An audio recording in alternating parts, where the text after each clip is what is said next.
Boa tarde, meu nome é Glaucimar Sanches, eu sou pós-graduando em Psicopedagogia pela Universidade da Grande Dourados, Unigran. Estou aqui para defender a minha pesquisa com o título Transtorno de déficit de atenção e hiperatividade, um problema real, sobre a orientação da professora doutora Amélia.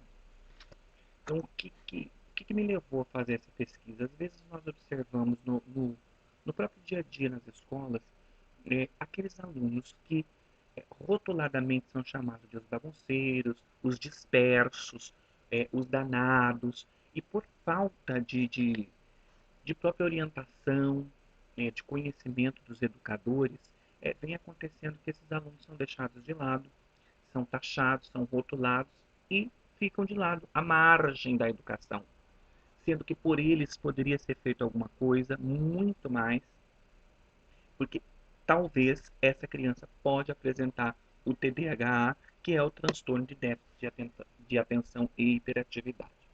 Então, o que nós trazemos com essa questão? É, uma das definições que nós apresentamos sobre o transtorno de déficit de atenção e hiperatividade é, é um distúrbio habitualmente de longa duração com frequência estende-se até a vida adulta do indivíduo. De acordo com Benzik Rod 2002, página 37, é um problema de saúde mental que afeta em torno de 3 a 6% da população de crianças de 7 a 14 anos. Diniz Neto, Diniz Neto e Sena, 2007, afirma que na maior parte das vezes se manifesta muito cedo na vida do portador, mas apenas mais tarde, com o início da vida escolar, é que os sintomas se revelam de forma perceptível. Então, às vezes a gente vê que é um problema comum, é uma coisa que está dentro das nossas escolas, da educação, e é às vezes inapercebível pelos professores por falta de conhecimento, né? Quais são as caracterizações do TDAH? É, Goldstein coloca que algumas das crianças podem apresentar sintomas de hiperatividade como resultado de ansiedade, frustração, depressão ou de uma criação imprópria. Essa afirmação considera a hiperatividade resultante de uma situação de depressão. Bourbon, Matos e Fiel, 2007, afirma que o transtorno é causado por um mau funcionamento da neuroquímica cerebral. Ainda não foi descoberto o mecanismo exato, porém estudos confirmam que há uma alteração metabólica, principalmente na região pré-frontal do cérebro, principalmente reguladora por comportamento humano. Os diversos pesquisadores que falam sobre o TDAH não chegam a um determinado consenso, né, sobre o que causa, como causa. Se nós observarmos em cada uma das pesquisas realizadas, é, tem a ver, tem uma ligação, mas uma verdade absoluta nós não vamos encontrar, porque é um processo que ainda está em estudo. Não temos uma verdade absoluta sobre é, a causa real do TDAH. É, Goldstein 2006, ele apresenta quatro classificações para o TDAH, que são a forma hiperativa impulsiva, a forma desatenta, a forma combinada ou mista e o tipo não específico. Bem, e quais são as consequências do TDAH na infância e na vida escolar, né? A criança com TDAH normalmente é aquela criança que dentro da sala de aula não para um minuto. Talvez é passado alguma atividade, ou ele faz a atividade, porque supostamente ele tem uma grandiosa inteligência, ou ele faz pela metade e abandona para quê? Para ele ficar correndo, para ele ficar andando, para ele ficar dispersando, inclusive, toda a turma com isso. Por isso é sempre rotulado como a criança dispersa, a criança agitada, o bagunceiro, o que não tem jeito. Segundo Matos, Bourbon e Fiel, o aprendizado da criança com TDAH é prejudicado pela pouca dedicação ou pela má qualidade de dedicação ao estudo, e não por um problema propriamente do aprendizado, que é um outro problema distinto, mas também pode coincidir com o TDAH. Outras vezes, uma criança pode ir até mal nos estudos, porém, quando se trata de um assunto que lhe atrai, como artes, computação, teatro, a criança é capaz de aprender com todo o seu potencial. Então, a questão principal é do próprio educador que está frente a um problema com uma criança com TDAH, se informar. Se informar, a informação, a pesquisa é a melhor solução. Porque às vezes aquela criança é dispersa na aula de língua portuguesa, aquela criança é dispersa na aula de matemática, mas na aula de artes, numa sala de tecnologia, essa criança pode desempenhar um excelente papel.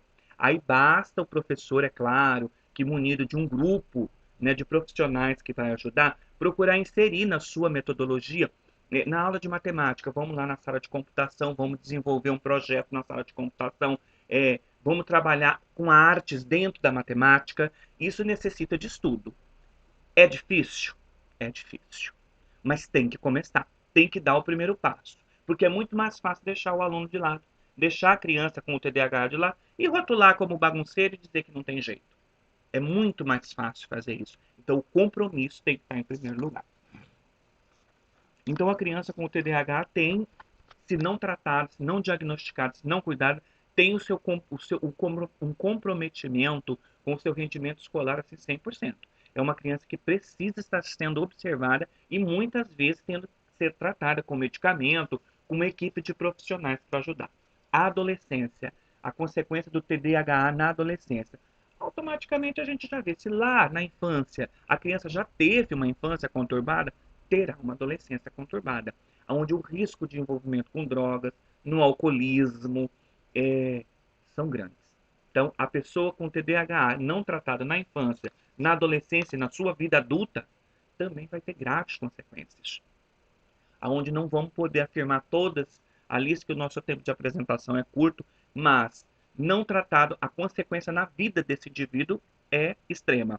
Da sua infância à sua vida adulta, em relação ao trânsito, alguns pesquisadores até colocam que a pessoa não tem um desempenho, né, no trânsito, é uma pessoa que não para em emprego, não desempenha o seu serviço com dedicação, fica no serviço, sai do serviço, vai para outro serviço, enfim, é aquela pessoa que não tem a firmeza, não tem a dedicação real a uma determinada atividade. Critérios diagnósticos e tratamento. O TDAH, mediante um diagnóstico, ele precisa ser tratado com uma equipe de profissionais. Muitas vezes é necessário a intervenção do médico, de um neuropediatra, né, de um neuropsiquiatra, para poder aplicar algum tipo de remédio, porque em alguns casos é necessária a aplicação desse tipo de remédio, né? Até inclusive Matos, Bourbon e Fiel, 2007, colocam que as substâncias que se mostram mais eficazes até os dias de hoje e que têm sido usadas em algumas décadas pertencem à classe dos estimulantes.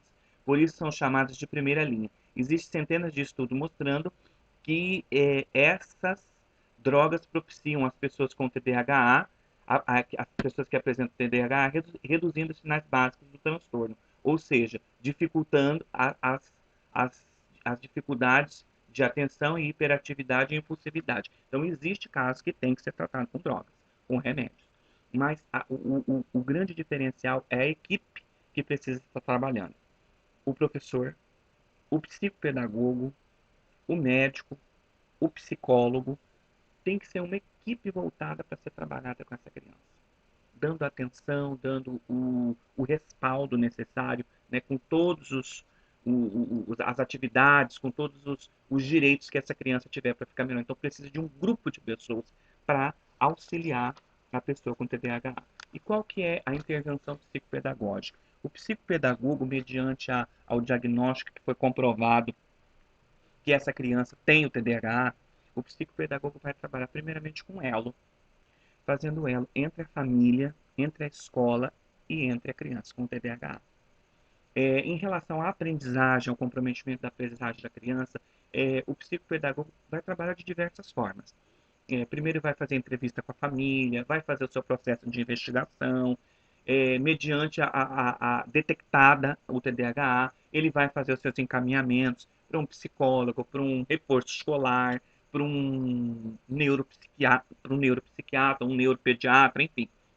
O psicopedagogo ele vai trabalhar acompanhando, né, esses diversos profissionais e principalmente fazendo um elo entre a escola, a família e a criança, né? Fazendo as diversas atividades, provas operativas, enfim, auxiliando para que essa aprendizagem dessa criança possa ser desenvolvida e essa criança possa ser auxiliada para que para que não haja comprometimento no seu processo de ensino e aprendizagem.